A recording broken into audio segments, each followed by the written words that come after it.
تو جیسے ہی غزوہ بدر کی جو ہے پیغام اللہ کے رسول صلی اللہ علیہ وسلم نے مدینہ میں خبر پہنچا دی تھی کہ غزوہ بدر جو ہے مسلمان جیت گئے ہیں، تو جیسے ہی یہ خبر مدینہ میں پہنچی تو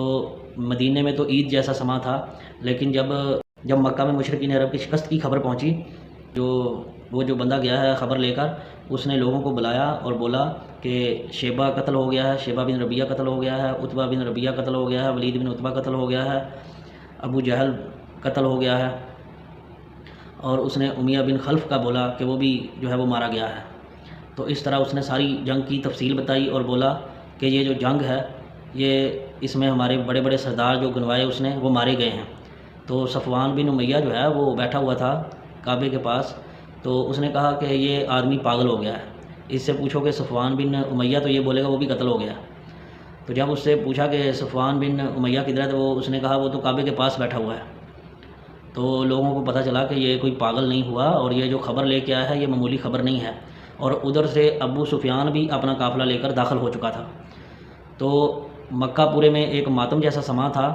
اور مشرکین مکہ نے یہ طے کیا کہ اب ہم جو مال جو ہے اس کا منافع جو ہوا ہے، جو قافلہ لوٹا ہے، تو اس کا جو منافع ہوگا ہم اس میں سے کچھ بھی نہیں لیں گے، اور یہ سارے کا سارا مال جو ہے یہ محمد رسول اللہ صلی اللہ علیہ وسلم کے خلاف جو ہے جنگ کے لیے ہم اس کو استعمال کریں گے، اور سارا اس کا منافع جو ہے اس کام کے لیے استعمال کریں گے۔ تو قرآن میں اللہ نے ان کے بارے میں اللہ نے ان کو حالانکہ اس طرح مال لگانے سے جو ہے اس کے بارے میں ایک وعید بھی سنائی۔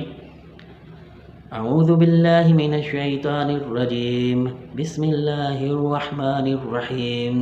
ان تستفتحوا فقد جاءکم الفتح وَإِن تَنْتَهُوا فَهُوَ خَيْرٌ لَكُمْ وَإِن تَعُودُوا نَعُدْ وَلَن تُغْنِيَ عَنْكُمْ فِئَاتُكُمْ شَيْئًا وَلَوْ كَثُرَتْ وَأَنَّ اللَّهَ مَعَ الْمُؤْمِنِينَ۔ اور اگر تم لوگ فیصلہ چاہتے ہو تو وہ فیصلہ تمہارے سامنے موجود ہوا، اور اگر بعض آ جاؤ تو یہ تمہارے لیے نہایت خوب ہے، اور اگر تم پھر وہی کام کبھی اسی طرح کام کریں گے، اور تمہاری جمعیت تمہارے ذرا بھی کوئی کام نہیں آئے گی، اور گو کہ کتنی بھی زیادہ ہو، اور اللہ تو مومنین کے ساتھ ہے۔ تو اللہ نے کافروں کو واضح طور کے اوپر ایک پیغام جو ہے وہ بھیج دیا کہ دیکھو یہ تمہاری جمعیت بھی تمہارے کام نہیں آئی، تم نے جو مال جو ہے اس کے لیے خرچ کیا وہ بھی ضائع ہو گیا، تمہاری جانیں بھی ضائع ہوئی، اور لیکن تمہیں اس کا کوئی فائدہ بھی نہیں ہوا۔ تو اس لیے اللہ اور اس کے رسول کی مخالفت چھوڑو، اور اس کے کام میں جو ہے آپ جو پیسہ ضائع کرے ہو، جو اپنی جانیں ضائع کرو گے، اس کا تمہیں نقصان اٹھانا پڑے گا اور ہزیمت اٹھانی پڑے گی، جو کہ غزوہ بدر ہونے کے بعد جو ہے تمہیں ہزیمت اٹھانی پڑی ہے، کیونکہ ابو جہل نے یہ دعا مانگی تھی کعبے کے پاس جا کر کہ حق کا حق ہونا اور باطل کا باطل ہونا ثابت کر دے، اور یا اللہ اس کو یوم الفرقان بنا دے۔ تو اللہ نے ویسے ہی یا اللہ نے بتا دیا کہ میں کس کے ساتھ ہوں، اور میں مومنین کے ساتھ ہوں، اور اللہ نے کہا کہ میں ان اللہ مع المؤمنین، میں تو مومنوں کے ساتھ ہوں۔ تو اس جنگ میں یہ تھا کہ جو لوگ قتل ہوئے تھے ان میں جو 2 لوگ تو ایسے تھے جو اسلام کے بہت بڑے دشمن تھے،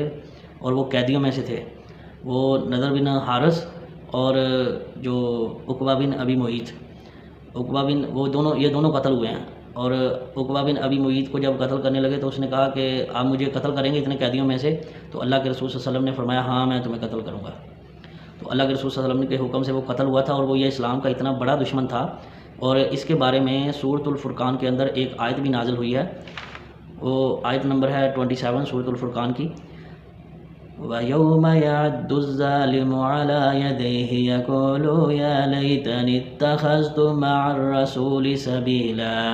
اور اس دن ظالم شخص اپنے ہاتھوں کو چبا چبا کر کہے گا ہائے کاش میں نے رسول اللہ صلی اللہ علیہ وسلم کی راہ اختیار کی ہوتی۔ یا ویلتی لیتنی لم اتخذ فلانا خلیلا، ہائے افسوس کاش میں نے فلاں کو دوست نہ بنایا ہوتا، فلاں کو اپنا جو ہے دوست نہ محبوب نہ بنایا ہوتا۔ تو یہ آیت اسپیشل جو ہے عقبہ بن ابی معیط کے لیے اتری تھی، کیونکہ اس کا ایک دوست تھا ابی بن خلف، تو یہ مسلمان جب ہو گیا تھا، اس نے کلمہ پڑھ لیا تھا عقبہ بن ابی معیط نے، تو جیسے ہی اس نے کلمہ پڑھا تو اس نے اپنے اس دوست کو مل کے جب سلام کیا تو اس نے پوچھا کہ یہ تم اسلام کیوں لے آئے ہو؟ تو اس نے اس کے اوپر اعتراض کیا، تو عقبہ بن ابی معیط نے کہا یہ تو میں نے ویسے ہی پڑھا ہے، تو ناراض نہ ہو، تو کہے تو میں اس کو کلمے کو چھوڑ دیتا ہوں، میں اللہ کے محمد رسول اللہ علیہ وسلم کی بیعت کو توڑ دیتا ہوں اور میں کلمے کو چھوڑ دیتا ہوں، بس تو مجھ سے راضی ہو جائے۔ تو اس کے دوست نے بولا میں تو تب تک نہیں مانوں گا جب تک تو محمد رسول اللہ صلی اللہ علیہ وسلم کے ساتھ جو ہے وہ زیادتی نہیں کرے گا۔ تو اللہ کے رسول صلی اللہ علیہ وسلم خانہ کعبہ کے اندر نماز پڑھ رہے تھے، تو اس نے آ کر اللہ کے رسول صلی اللہ علیہ وسلم کے گلے میں چادر ڈال کر اس کو کھینچا، تو اللہ کے رسول صلی اللہ علیہ وسلم جو ہے وہ نماز کی حالت میں اس نے اس طرح کی حرکت کی۔ تو سیدنا ابو بکر صدیق آئے اور جو ہے جو سیدنا ابو بکر صدیق آئے، جو کہ وہ چادر جو ہے وہ عقبہ بن ابی معیط جو چادر اللہ کے رسول صلی اللہ علیہ وسلم کے گلے میں لپیٹ کر دبا رہا تھا، تو سیدنا ابو بکر صدیق نے آ کر اس کو ہٹایا اور بولا کہ کیا تم ایسے شخص کو قتل کرنا چاہتے ہو جو کہتا ہے کہ اللہ ایک ہے، اور تمہارے پاس واضح دلائل جو ہے وہ کھلی ہوئی آیاتیں، جو کھلے ہوئے دلائل لے کر تمہارے سامنے آتا ہے، اور تم اس کا انکار کرتے ہو اور اس کو اس بات کے اوپر تم اس کو قتل کرنا چاہتے ہو؟ تو اس طرح کا یہ بندہ تھا۔ تو اس نے جو ہے وہ، اور ایک دفعہ اس نے تو اللہ کے رسول صلی اللہ علیہ وسلم جب نماز کی حالت میں تھے، سجدے میں گئے تھے، تو اس نے اوجری بھی لا کر رکھی تھی، جو ہم پہلے بتا چکے ہیں کہ اوجری اللہ کے رسول صلی اللہ علیہ وسلم کے جو ہے نا کندھوں کے درمیان لا کر رکھ دی تھی، تو اللہ کے رسول صلی اللہ علیہ وسلم جو ہے وہ سجدے میں بڑی دیر تک پڑے رہے تھے۔ سیدہ فاطمہ الزہرا آ کر انہوں نے جو ہے ہٹائی تھی، تو اللہ کے پیغمبر محمد رسول اللہ صلی اللہ علیہ وسلم پھر اٹھے تھے، تو اللہ کے رسول صلی اللہ علیہ وسلم نے ان کے لیے بد دعا بھی کی تھی، اور اس میں جو ہے نا یہ سب سے بڑا بدبخت تھا، اس نے اوجری لا کر رکھی تھی۔ تو عقبہ بن ابی معیط جو ہے اس کے لیے اسپیشل اللہ کے رسول صلی اللہ علیہ وسلم نے ان کا نام لے کر بد دعا دی تھی۔ تو جن لوگوں کا نام لیا تھا تو ان کو اللہ نے اسی طرح عذاب دیا کہ یہ سب کے سب جو ہے وہ اللہ کے عذاب سے دو چار ہوئے، اور بدر میں یہ زیادہ تر لوگ جو ہے یہ مارے گئے تھے۔